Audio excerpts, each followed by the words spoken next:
Iniciamos hoy un análisis que se mete de lleno en la vida de Abraham, pero en dos momentos que son como la cara y la cruz de una misma moneda. Totalmente. Por un lado, la alegría más pura, más desbordante, que es el nacimiento de Isaac, el hijo prometido. Y por otro, pues la escena más amarga que te puedas imaginar, la expulsión de Ismael, su primogénito. Sí, son dos polos opuestos. Y la fuente que vamos a desgranar hoy es un comentario que no se queda solo en contar la historia, no. Lo que busca es meter el bisturí en el significado profundo de cada gesto, de cada palabra. Ah, eso es lo interesante. Claro, vamos a ver cómo se cruzan aquí promesas divinas que por fin se cumplen, conflictos familiares de una crudeza que asusta un poco, y también un peso simbólico brutal que el texto le carga a cada evento. O sea que el objetivo es intentar entender esa danza, esa interacción complicadísima entre las decisiones de los personajes y esa intervención divina que lo marca todo. Exacto. Ese es el núcleo. Venga, pues vamos al lío. Empecemos por la parte buena, por el subidón, el momento de alegría absoluta, el nacimiento de Isaac. El texto lo presenta como la promesa hecha realidad. Es que no es una forma de hablar. Se insiste muchísimo en que este no es un nacimiento cualquiera, para nada. Es la culminación de una espera que se hizo eterna y, sobre todo, la prueba de la fidelidad divina. Claro. El comentario se obsesiona con un detalle que podría pasar desapercibido. Isaac nace, y cito, en el tiempo que Dios le había dicho. La puntualidad. La puntualidad divina, sí. Esto se presenta como la prueba definitiva de eso, de que aunque sus promesas no lleguen según nuestro calendario de Amazon Prime. Claro. O sea que no es simplemente que la biología milagrosamente funcionara. El comentario va mucho más allá. Dice que este nacimiento no se debe al poder de la providencia ordinaria, sino al poder de una promesa especial. ¿Qué quiere decir eso exactamente? Suena muy potente. Suena muy potente y lo es. Lo que plantea es que este evento está en otra liga, que trasciende lo que es biológicamente normal, sobre todo pensando en la edad de Abraham y Sara, claro. Es un acto que brota directamente de una palabra divina. Y aquí el autor conecta con una idea teológica de mucho calado. ¿Cuál? Que la fe, según esta visión, es como un interruptor que te permite actuar más allá de tus límites naturales. El texto llega a decir, y es una frase fuertísima, que los creyentes son hechos partícipes de la naturaleza divina. Vaya, es decir, la promesa de Dios no solo te anuncia un futuro, sino que crea en ti la capacidad para que ese futuro se haga real. ¡Qué pasada de idea! Y se encapsula de alguna manera en el nombre que le ponen, Isaac, que significa risa. Pero lo que me parece increíble del comentario es que no se queda ahí. Desglosa el nombre como si fuera un drama en 4 actos. Totalmente. Es que ese nombre es un resumen de toda la historia. El primer acto es la risa de Abraham cuando recibe la promesa. Es la pura alegría, la risa nerviosa y feliz de la esperanza. La risa buena. La risa buena, sí. El segundo acto es la risa de Sara, pero esta es muy distinta. Es la risa de la incredulidad, del venga ya, esto es imposible.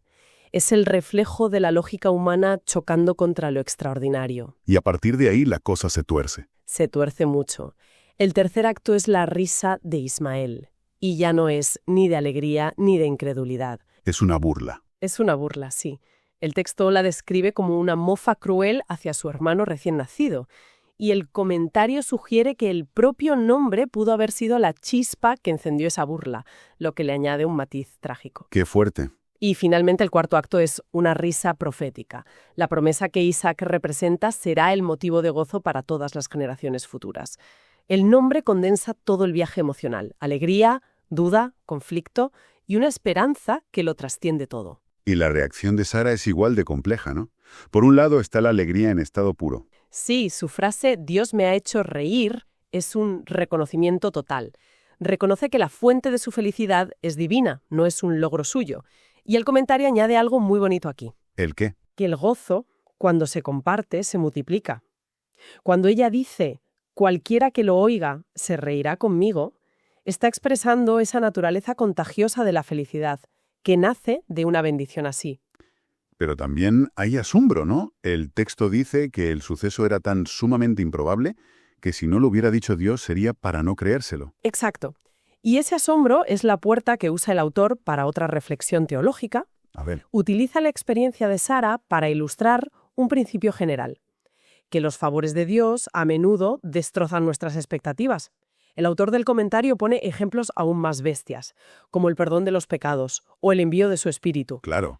Son cosas que desde una lógica puramente humana parecen delirantes. La historia de Sara se convierte en el arquetipo de la acción divina que rompe nuestros esquemas mentales. El texto cierra esta parte con un detalle que parece muy tierno. El gran banquete que Abraham monta cuando Isaac es destetado. No es solo una fiesta familiar. No, para nada. Se presenta como una celebración pública de la providencia divina. Es un acto de gratitud por haber superado los años más vulnerables de la infancia, que en aquella época eran, una auténtica carrera de obstáculos. Llena de peligros. Sí. Es como si Abraham dijera en voz alta: la protección de Dios ha estado aquí en el día a día, no solo en el milagro del nacimiento, sino en cada fiebre, cada noche, cada pequeño paso. Es una imagen preciosa, la de esa gran fiesta, una celebración de la vida, de la promesa cumplida. Y es precisamente en medio de esa alegría donde el texto introduce la semilla del conflicto. La cámara se mueve de la fiesta a una escena que lo va a cambiar todo. Sí, el choque es brutal. Como decíamos, el conflicto estalla cuando Sara ve a Ismael, que ya era un adolescente 14 años mayor que Isaac, burlándose del pequeño. El texto, no se anda con rodeos, lo califica como una muestra de ruin disposición. De mala leche, vamos. De mala leche, de un chaval mayor hacia un bebé. Pero aquí el comentario introduce una interpretación profética que te deja helado. ¿Cuál es? Plantea la posibilidad de que este preciso instante, la burla del hijo de la egipcia, marque el inicio exacto de los 400 años de aflicción que se habían profetizado para la descendencia de Abraham. ¡Ostras! Es una conexión textual muy específica que coloca este drama familiar en el centro de un arco histórico gigantesco. De repente no es solo una pelea de niños, es el primer eco de un futuro de opresión. La reacción de los padres es visceral. Sara exige una solución drástica, casi cruel. Echa a esta sierva y a su hijo. Y Abraham, por su parte, se hunde. Se palpa su conflicto interno. Es un dilema espantoso para él. El texto dice que este dicho apesadumbró en gran manera a Abraham. Por un lado está la ofensa a Isaac, al hijo de la promesa. Por otro, la idea de expulsar a su propio hijo, a su primogénito. Claro, ¿su hijo también? El comentario se imagina los pensamientos de Abraham. ¿No bastaría con un buen castigo? ¿No hay otra solución menos salvaje? Es el dolor de un padre atrapado entre dos lealtades que le desgarran. Un momento. Sara pide algo terrible que parece nacido de los celos, y la respuesta divina es: adelante, hazlo. Desde una óptica moderna, esto es muy difícil de asimilar. ¿Cómo justifica el comentario una orden que parece tan cruel? Es una pregunta clave, y el comentario no la esquiva. La justificación que ofrece es puramente teológica. El propósito, según esta interpretación, es establecer a la descendencia del pacto como un pueblo especial, distinto, separado, no mezclado con quienes no pertenecen a ese pacto.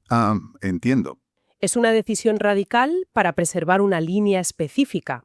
Ismael tiene que ser separado para que la identidad del pueblo elegido quede clarísima desde su mismo origen. Es una lógica de pureza de linaje que, efectivamente, hoy nos resulta muy chocante. Pero, y esto me parece crucial, la expulsión no significa un abandono total. Dios le hace una promesa a Abraham sobre el propio Ismael. Este es un punto teológico fundamental en el texto, y es lo que le da un matiz increíble a toda la historia. A pesar de ser expulsado de la comunidad del pacto, Ismael no es expulsado del cuidado de Dios. La promesa es directa y clara. Yo haré de él una nación, porque es tu descendiente.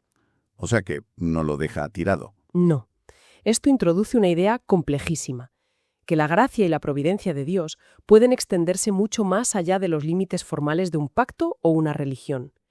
Ser excluido de una estructura religiosa concreta no significa necesariamente ser excluido del amparo divino. Y aquí la historia da un giro desolador. Abraham los echa, con un poco de pan y agua. Es una imagen que te rompe por dentro. Me cuesta imaginarme ese nivel de obediencia que va en contra de tu propio instinto de padre. Es que el texto destaca precisamente eso. Se levanta muy de mañana para cumplir la orden. Su obediencia es silenciosa, rápida y va completamente en contra de sus sentimientos. En cuanto entiende que es la voluntad divina, actúa. Actúa, sin una palabra de queja. La imagen es desoladora. Les da lo mínimo para sobrevivir y los envía a la nada, al desierto. Y la situación, como era de esperar, se vuelve desesperada en cuestión de horas. Se pierden, se acaba el agua, el chaval se pone enfermo. La imagen de Agar poniendo a su hijo debajo de un arbusto para no verlo morir es terrible. Es el punto más bajo. Es la rendición total. Ha perdido toda esperanza.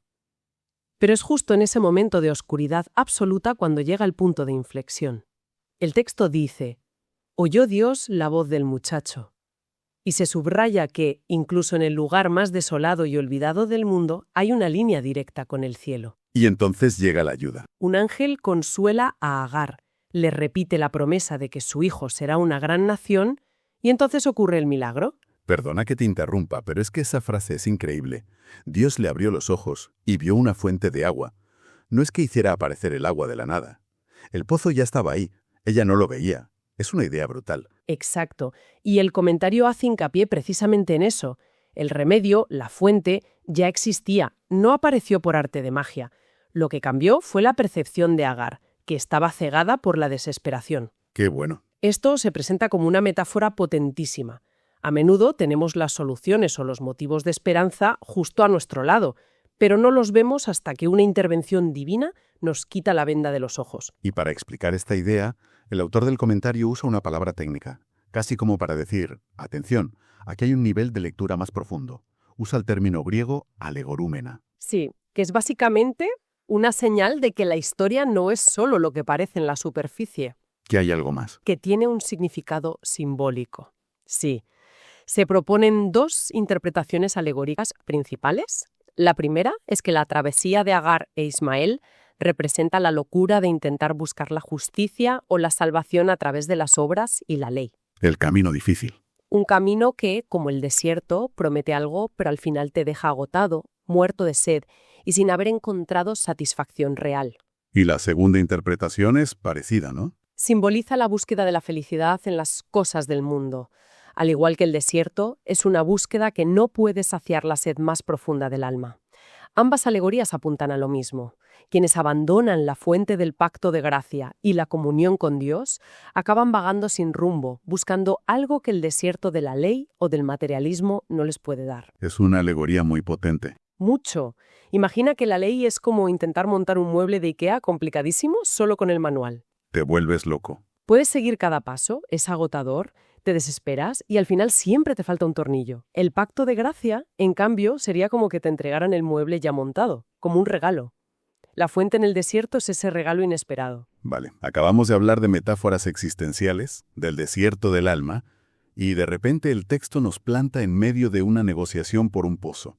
Parece un cambio de tercio brutal, pero supongo que ahí está la clave, ¿no? En conectar lo más trascendente con lo más terrenal. Exacto. Y esa es una de las ideas centrales del comentario. La fe de Abraham no es algo que ocurra solo en momentos de revelación divina en el desierto. También se juega en una disputa de propiedad con un vecino. Y fíjate en la motivación de Abimelec, el rey filisteo. Sí, él y su general van y le dicen: «Dios está contigo en todo cuanto haces». Y es que se nota a la legua. El tratado no nace de un cálculo de poder. Nace del respeto. Nace del reconocimiento del favor divino en la vida de Abraham.